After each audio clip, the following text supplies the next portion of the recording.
तो सर अभी ये देखने में सुनने में तो लोगों को लग रहा है तो मूवी मेकिंग तो ऑलवेज प्रॉफिटेबल बिजनेस है, इसमें तो लॉस ही नहीं दिख रहा है एक तरह जी। से। भाई जैसे हुआ ना कि 100 रुपए में से आपने कहा 80-90 रुपए तो रिलीज से पहले ही हो गए, अब 10-20 रुपए तो थिएटर के बाद हो ही जाएंगे।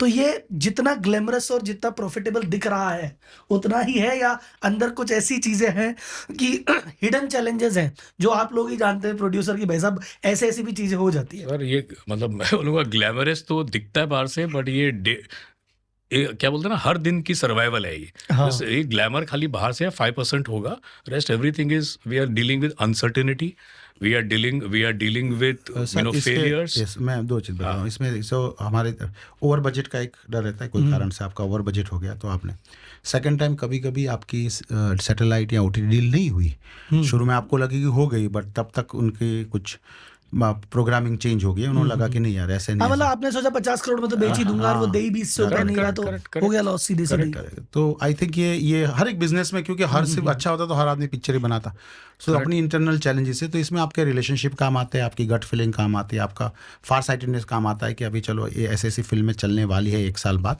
तो अभी से इसका प्लानिंग करके रख। कभी कभी जब आपने एक्सपेक्टेड किया होगा कि थिएटर में इतना बिजनेस करेगी, वो भी नहीं करती है, क्योंकि आपकी लागत तो लगी, आपने मार्केटिंग में स्पेंड कर दिया, पीएनए में स्पेंड कर दिया, तो ये सब चैलेंजेस हैं, यू नो, इसके ये अनसर्टेनिटी तो बहुत ज्यादा अनसर्टेनिटी तो बहुत बड़ी है। और क्या है, कोई प्रोजेक्ट आप इतने सालों से काम करते हो, मतलब साल भर, 6 महीने 8 महीने, मतलब मैं स्क्रिप्ट लेवल बात कर रहा हूँ, अनसर्टेनिटी एंड तक आके प्रोजेक्ट भी नहीं होते। हाँ। तो अब वो सब आपको इतनी सारी लग गई, एग्जैक्टली वो सबके सब पैसे लग आपको कंसिडरेशन में लेके चलना पड़ता है कि चलो मान लीजिए 1-2 पिक्चरों ने कमाया, लेकिन आपने जो 10 चीजें की हैं उसका तो कुछ हो नहीं रहा। तो you know it's like any business is. क्योंकि सर मेरा जो एनालिसिस था भी आपने उस पर ठप्पा मारा दोबारा। मैं हमेशा कहता हूँ भाई नॉन ग्लैमरस जितने बिजनेस है ना जो लोगों को लगता है ये तो ग्लैमर नहीं है, उसमें कंसिस्टेंसी और कमाई है। Absolutely, और जहाँ ग्लैमर दिखता है, जैसे होटल में ग्लैमर दिखता है, क्या होटल है, एयरलाइन देख लेकिन लो, उसमें दिक्कत है। correct, एयरलाइन में ग्लैमर है पर उसमें दिक्कत है, फूड में ग्लैमर है पर दिक्कत है। तो सिनेमा में लगता है वाह यार ये सही चीज है, पर उसमें ग्लैमर ही ग्लैमर है, करने वाला ही जानता है कि वो क्या कर रहा है। करेक्ट, बिल्कुल, उसकी अपनी दूसरा, इसीलिए ना एज ए कंटेंट स्टूडियो हमने जो हमारी जो लर्निंग हुई है ये 3 साल में बड़े, और क्योंकि हमने अक्षय सर के साथ, अक्षय कुमार के साथ 2 फिल्में बनाई, जॉन के साथ बनाई, हमारी लर्निंग हुई। अभी हमारा पोर्टफोलियो अप्रोच है कि आप एक 10 करोड़ की पिक्चरें भी बनाएं, आप 15 करोड़ की पिक्चरें बनाएं जो कंटेंट हैवी हो, आप एक बड़े स्टार के साथ भी बनाएं।